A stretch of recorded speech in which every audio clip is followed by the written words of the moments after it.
Bharat Ratna doctor Bhimrao Ambedkar को कोटि कोटि नमन। ये कार्यक्रम डॉक्टर भीमराव अंबेडकर के जीवन पर आधारित है, जहां भारत की जनता के प्रति उनके योगदानों को पूरी सजगता से चित्रित और रेखांकित करने का प्रयास है। कार्यक्रम में दिखाई गई घटनाएं लब्ध प्रतिष्ठ पुस्तकों से ली गई हैं। इस कार्यक्रम के जरिए चैनल की ओर से एक विश्वसनीय, सजग और सकारात्मक प्रयास है कि डॉक्टर बाबा साहेब भीमराव अंबेडकर के जीवन की संघर्ष यात्रा एवं गौरव गाथा पूरे आदर के साथ घर घर पहुंचे और उनके योगदानों से सभी संपूर्णता में परिचित और आह्लादित हों।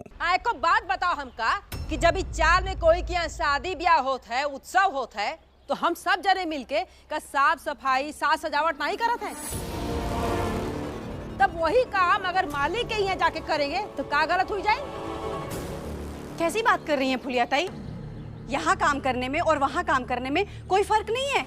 अगर यहाँ काम करते हैं तो वो अपने घर का काम होता है, और वहाँ करेंगे तो हम लोगों को नीचा दिखाते रहेंगे।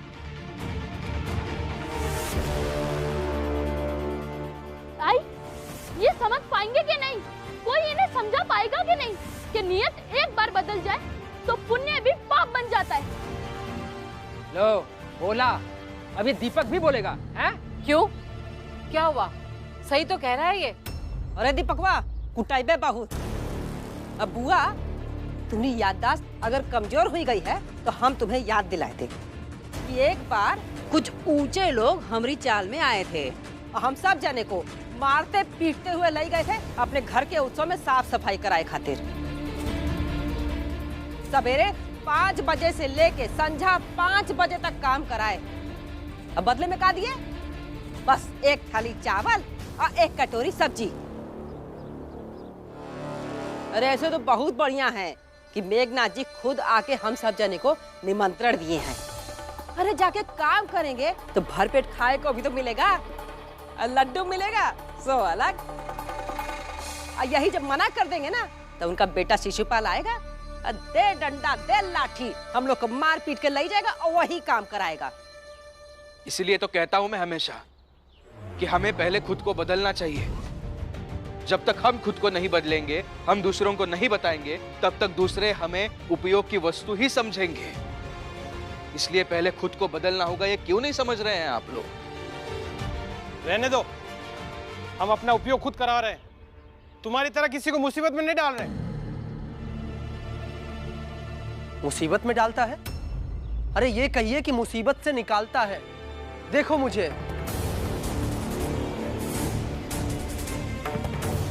कल का पूरन भी बोले लगे हैं। अरे चलो सब जने अपने अपने काम पे। ये भीमरमा का नाटक तो ऐसा ही चलता रहेगा। ये करो, वो मत करो, यहाँ खाए जाओ, वहाँ मत खाए जाओ। और हम लोग का मन जहाँ काम करेंगे और जहाँ मन करे वहाँ खाएंगे। चलो सब जने अपने अपने काम पे।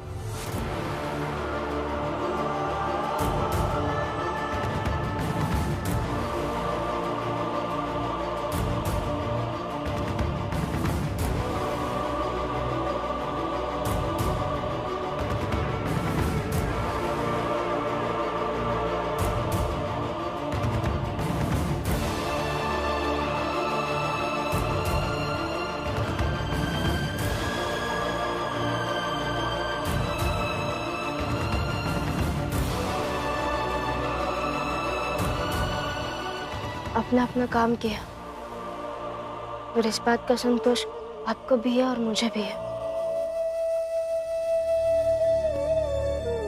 छोड़ो, मैं जाता हूँ ऑफिस में। मालिक ने कहा है कि वो मजदूर नहीं आने वाले हैं, तो मुझे खोलना है ऑफिस। हाथ मुंह धो लेता हूँ और फिर चला जाता हूँ।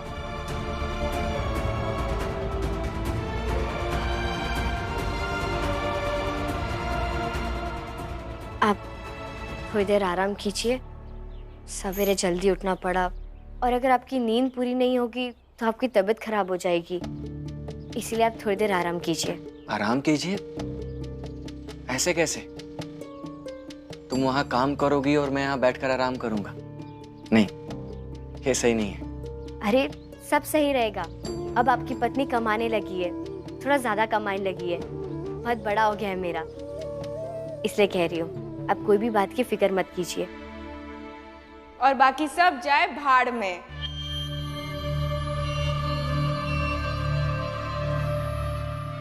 दीदी, ना तो मैंने ऐसा कुछ कहा और ना तो मैं ऐसा कुछ सोचती हूँ।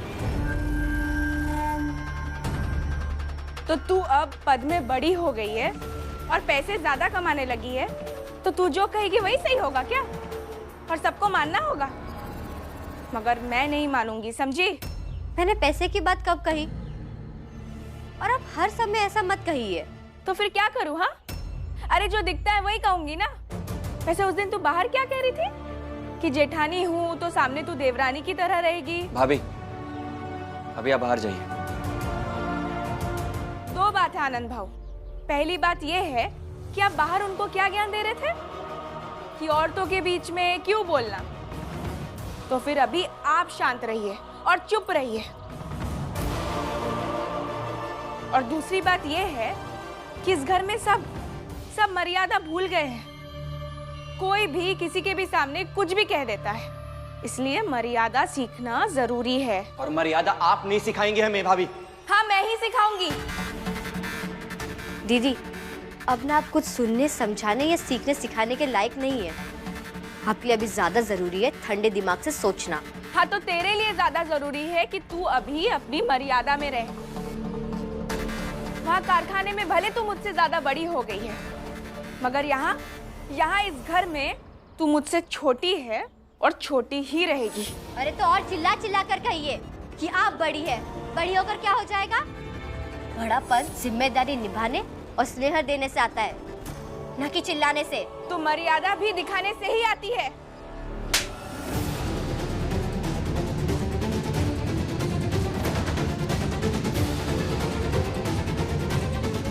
भाभी क्या करोगे? थप्पड़ मारोगे मुझे? तो मारो थप्पड़ अभी। अरे छोड़ना, देखते हैं क्या करते हैं ये। आप भाभी हो मेरी, इसलिए आप पे हाथ तो नहीं उठा सकता, लेकिन हाँ, आपको हिसाब जरूर देना होगा। अरे जब रमा से मैं जलावन के लकड़ी के पैसे मांग सकती हूँ ना, तो तुमसे भी हिसाब कर सकती हूँ। इसलिए शांति से रहो।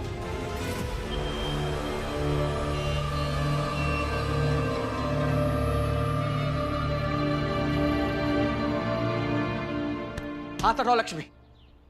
अभी ये सब जो भी हुआ ना, ये सही नहीं हुआ, ये गलत है। आप शांत रहिए, बैठिए बैठिए। जब आग लगे तो मन की चिंगारी को मन में ही बुझा देना चाहिए, नहीं तो उस आग से जो बर्बादी होगी उसके गुनहगार आप भी बन जाएंगे।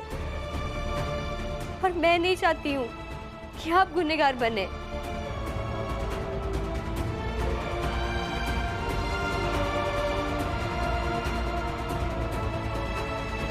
अरे जरूरत क्या थी आपको छोटे लोगों को निमंत्रण देने की? सर पे चढ़ा के रखा है आपने। सेठ जी, आपने ठीक से समझी नहीं मेरी योजना। वो देखिए, हमारा सबसे बड़ा दुश्मन भीमराव, देख रहे हैं कैसे अकड़ के चला आ रहा है। इसे देखता हूं ना सेठ जी, तो मेरे अंदर का खून खौलने लगता है। आपको क्या लगा मैंने इन छोटे लोगों को अपने यहां मान सम्मान देने के लिए बुलाया है? इन सबको अपने यहां खाने पे बुलाने के पीछे मेरा एक ही मकसद है। इन सबको किसी ना किसी बहाने एक जगह इकट्ठा करके किसी भी कमरे में या किसी और जगह आग लगा देंगे। अरे शादी का घर है, आग कहीं भी लग सकती है, कभी भी लग सकती है। एक साथ जब कई कई निकलेंगे ना, तब मिलेगी मेरे कलेजे को ठंडक। और ये भीमराव, इसने वो पूरन के जलाने वाला केस जीता था ना, तो हम एक और पूरन जैसा जलाने वाला केस खड़ा करेंगे, उस पूरन के केस से बड़ा। ये जितना पूरन जैसों को बरी कराता रहेगा ना, हम उतना ही पूरन जैसे और भी बड़े बड़े केस खड़े करते रहेंगे। फिर देखते हैं कौन जीतता है, ये भीमराव या हम। अरे खड़े खड़े मुंह क्या देख रहे हो? जाओ जाके ऑफिस खोलो और 3 चाय बोल के रखना, हम लोग अभी आ रहे हैं।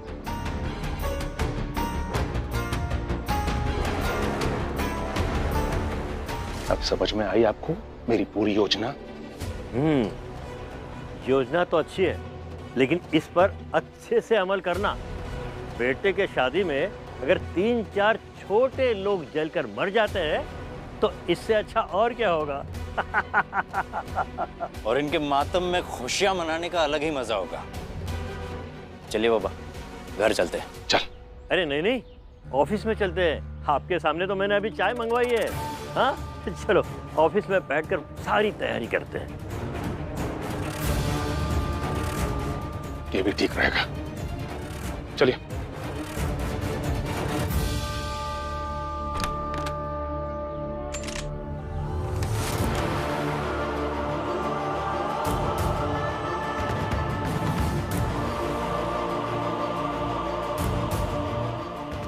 बाहर जाइए और उन्हें जो समझाना चाहिए था वो समझा कर आइए, क्योंकि कोई सुन नहीं रहा, इसलिए भीमराव अंबेडकर चुप रह गए।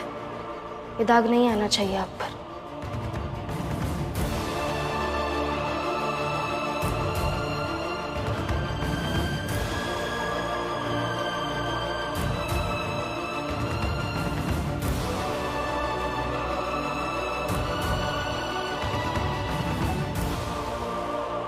मेरी बीबी ने मुझे चुप करा दिया। बोलने लगी कि जो करना है करे मोहल्ले वाले, तुमको क्या लेना देना उससे। तुम जाओ और अपना काम करो। मैं भी चुपचाप अपने दफ्तर आ गया। तो सही तो कह रहे हैं, इस जमाने भर की बातों से हमें क्या लेना देना। मोहल्ले में लड़ झगड़ कर मर जाएं, हमें जब लेना देना ही नहीं है तो क्यों पड़े इनके चक्कर में। फिर मुझे भी लगा कि सही किया बीबी ने, बेवजह उलझने से बचा लिया। नहीं तो अभी तक उन लोगों से बहस ही कर रहा होता, और बहस करने में समय भी बर्बाद हो जाता, और समय से दफ्तर भी नहीं पहुंच पाता। अच्छा ही किया बीवी ने। और भीमराव, तुम्हारी बीवी कभी तुमको रोकती टोकती है कि नहीं? मेरे ख्याल से नहीं। अगर रोका होता तो तुम यहाँ तक बेवकूफ़ी नहीं करते। रोकना चाहिए, तभी ये अपनी मनमानी करता है। नहीं, मेरी पत्नी नहीं रोकती है मुझे। उल्टा वो कहती है कि जहाँ जहाँ हमें गलत नजर पड़े, जहाँ जहाँ हमें गलत दिखाई दे, वहां जाकर बोलना चाहिए, आवाज उठानी चाहिए। अब समझ में आया। ये बेचारे भीमराव की इसमें कोई गलती नहीं है, सारी गलती तो इसकी पत्नी की है। गलती नहीं, ताकत। मेरी पत्नी रमा ताकत है मेरी। आप नहीं समझेंगे। और वैसे भी आपकी पत्नी अभी गलत नहीं है, क्योंकि हर पत्नी वही कहती है जो उसके पति के लिए, उसके परिवार के लिए सही हो, वही करती है। वैसे मेरी पत्नी रमा को मेरे लिए, मेरे परिवार के लिए ये सब सही लगा होगा, इसलिए वो ऐसा करती है, ऐसा कहती है। बस इतनी सी बात है। आइए आइए मेघनाथ जी, आइए।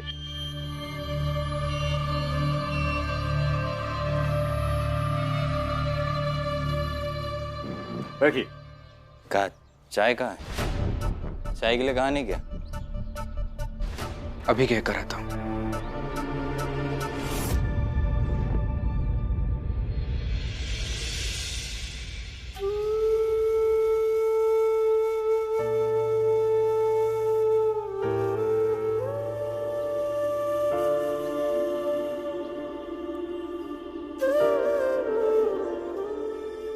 ला, दूसरा हाथ है।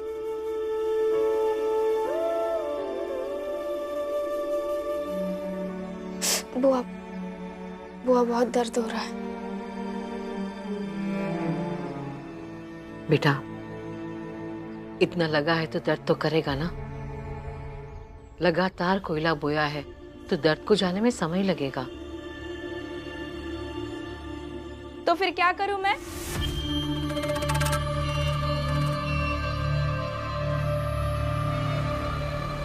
अगर उतना समय लगेगा, उतना समय इंतजार करूं, या फिर जो बात करने आई थी वो अभी कर लूं? कोई जरूरत नहीं है बात करने की, जा यहाँ से। अरे कैसी बातें कर रही हैं आप बुआ? बात करने की जरूरत है ना, बहुत जरूरत है। अरे अगर जरूरत नहीं होती तो फिर मैं आती क्यों? क्योंकि शौक थोड़ी है मुझे भीम रमा से बात करने का। बोलिए, क्या बात करनी है आपको? वो क्या है ना, खाना बन रहा है। ऊपर से तुम्हारे पूरन काका के लिए भी तो खाना बनाना पड़ेगा ना। रात में जब तुम थी नहीं ना, तो पूरन के लिए खाना मैंने ही बनाया था। तो उसके पैसे और अभी जो खाना बनेगा उसका पैसा लाओ, दो दो। करुणा, थोड़ी शर्म बची है या नहीं? अगर बची है तो निकल जा यहाँ से।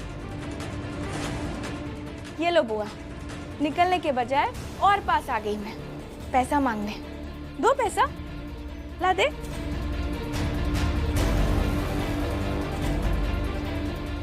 अब तो आप समझ गई होंगी ना बुआ कि थोड़ी सी भी शर्म नहीं है मुझ में। बस जो सही है ना इस घर के लिए वही करने की मंशा है। दे पैसा।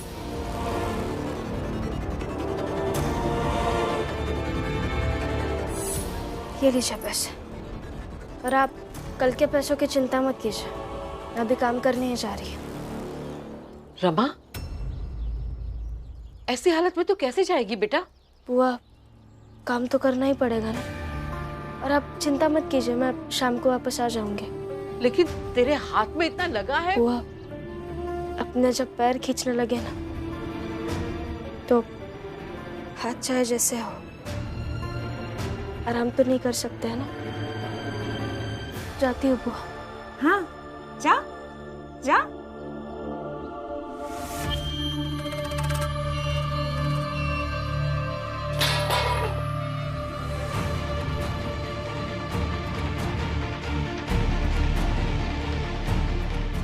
करुणा, सही नहीं किया है तूने। जेठानी है ना, तो देवरानी का जीवन आसान बनाने के बजाय तूने उसका जीवन और मुश्किल बना दिया। हाँ बुआ, सही कह रही हैं आप। ठीक है फिर, अभी आसान बना देती हूँ, अभी कर देती हूँ। ए रमा, रुक।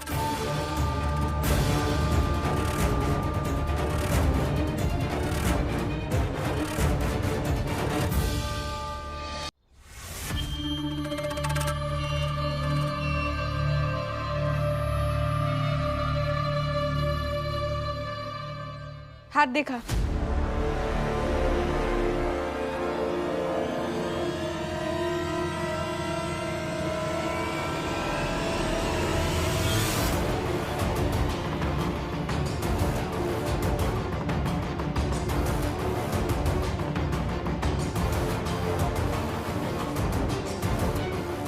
दीदी क्या कर रही है आप? हाथ दर्द कर रहा है मेरा, छोड़िए ना।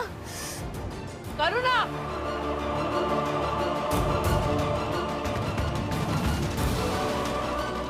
क्या कर रही है ये? कुछ नहीं बुआ, तेल लगा था ना हाथ में,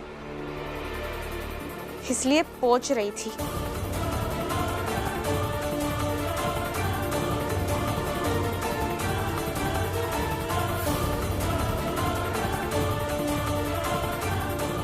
अब जो भी काम करेगी तेरा हाथ नहीं फिसलेगा।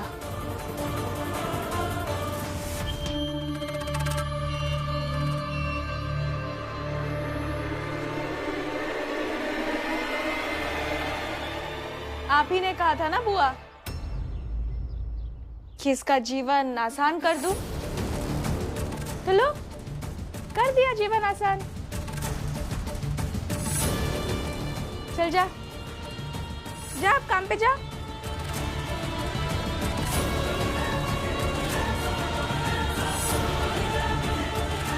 करुणा, जो इंसान जितना पाप करता है उसको अपना हिसाब यहीं पे चुकाना पड़ता है।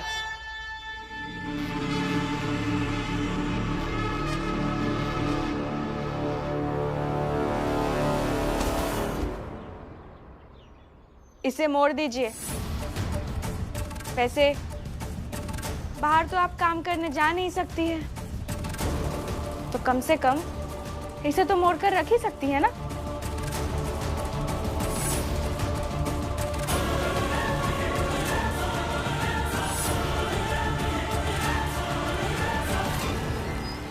मैं तो ढूंढ लूंगी काम। आज तक सबसे लड़ते आई हूँ, दीदी से भी लड़ लूंगी। रमा, क्या हुआ? तुम आराम करने की जगह कहाँ जा रही हो? काम ढूंढने। काम करूंगी तभी तो पूरन का खर्चा चला पाऊंगी और हम दोनों भी कुछ खा पाएंगे। क्या हुआ, करुणा दीदी ने कुछ कहा क्या? नहीं, वो क्या कहेंगे? ठीक है, तो एक काम करते, मेरे कारखाने चलते, वहां पे मालिक से तुम्हारे काम के लिए कुछ बात करती हो, ठीक है? अरे हाँ,